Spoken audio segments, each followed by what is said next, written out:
जय Jagannath TTS biofloc fish farming स्वागत जनाऊँगी।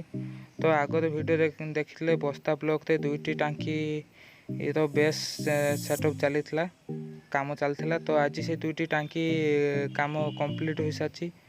तो ये देखा थे केमती कौन काम हो। तो ये दुईटी टांकी 10 लिटर टांकी सेटअप हो। तो गोटे टांकी तो ऑलरेडी पानी पूरा हो सारी टांकी वाशिंग पाई। तो टांकी जो मेश टी लगी सी जीआई रे ही फिटिंग कर पाखापाखि वेल्डिंग मिस्त्री को आणिक ही से फिटिंग कर।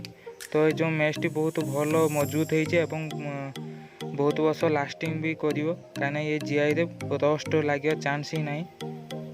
किंतु देखापी सुंदर से आसबनी कंपानी फिटिंग मेश जमी सुंदर आसी ये सेमती सुंदर देखा किंतु बहुत मजबूत एवं कंपानी मेश टू ये 1000 टଙ୍କା अधिक पड़ो कि बहुत भल। ये देखा तो केमती कौन काम हो।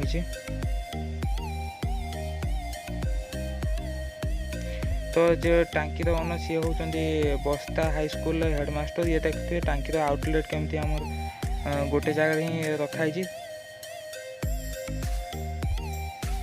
जो चाषी भाई मैंने बायोफ्लॉक ट्रेनिंग नापी चाहूँगी कि बायोफ्लॉक ऑल मटेरियल नापी चाहूँगी कि किसी बायोफ्लॉक से जानापी चाहूँगी स्क्रीन में दिखाई नंबर कॉल कर बुझीपारे।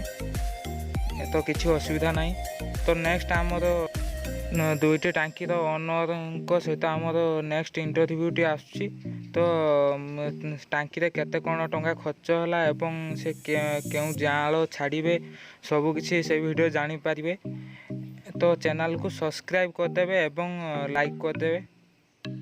तो जदि सब्सक्राइब न करिए आपन जानी पारिबे नहीं आमे केतले कौन के वीडियो अपलोड करूचु।